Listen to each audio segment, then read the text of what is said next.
Sometimes the story starts small, on just one street in one city, but then it just explodes. Today, we're going to follow the breadcrumbs of one of those stories, tracing how a local conflict in Minneapolis spiraled all the way up to the White House and led to a major shakeup at the Justice Department. Let's dive in.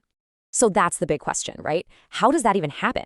How does a local protest, started by a single event, suddenly become a national headline that has the highest levels of government weighing in? Well, we're going to break down exactly how this particular story unfolded, piece by piece.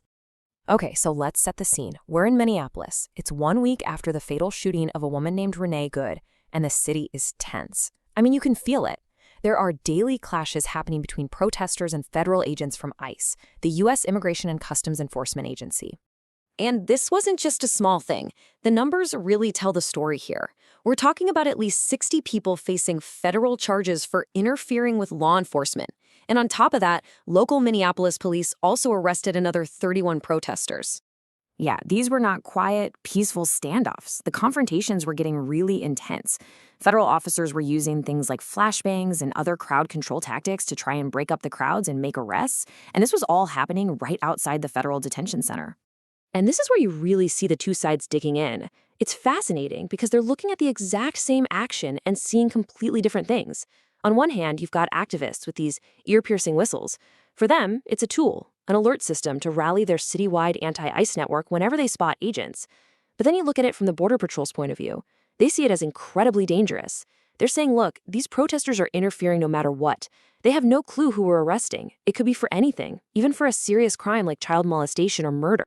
And right here, this is the pivot point. This is when the story jumps from the streets of Minneapolis straight to the national stage. Because the conflict catches the attention of the White House, and then President Trump himself decides to weigh in.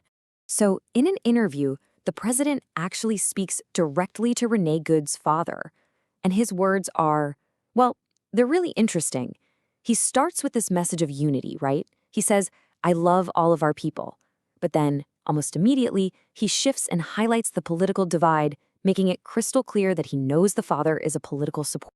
And then he turns his attention to Renee Good herself. And this is where it gets even more complex. He says he'd bet she was a very solid, wonderful person. But right after that, he pivots and calls her actions at the protest pretty tough. So you have this really stark contrast he's painting between the person and her actions. Okay, so the president has spoken, but the story is far from over. In fact, the ripple effects are just getting started.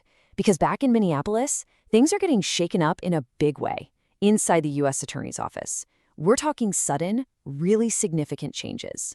So here's the play-by-play. It happened in 3 quick steps. First, boom, top officials at the U.S. Attorney's Office, including the number 2 guy, Joe Thompson, just resign suddenly. Then, step 2, Minnesota's governor, Tim Walz, comes out publicly and is not happy about it. And finally, step 3, the administration responds by sending in a whole new team of federal attorneys to take over. And the governor's reaction really creates this whole other side to the story. He doesn't just quietly accept it. He goes public. He praises the guy who resigned, Joe Thompson, calling him a principled public servant and framing his departure as a huge loss for our state. It's a direct pushback. And this is where the language in the original reporting gets, well, pretty pointed. The report mentions that critics were making a serious allegation. They claimed the administration was basically cleaning house, pushing out nonpartisan officials and replacing them with what the source spells as sycophants. Now, we assume they mean sycophants, which is, a person who just agrees with everything to get ahead. But it is really important to stress. The report frames this as an allegation from critics. It's not being presented as fact. So what's the bottom line on this whole shakeup? Well, according to the report, the general feeling was that this new team of federal attorneys wasn't just any team. They were expected to be completely aligned with the administration's agenda, especially on immigration cases. It signaled a really clear change in direction. So when you pull it all together, the clashes on the street, the president's very specific words, and then this major shakeup at the Justice Department, it all leads back to this one central kind of nagging question.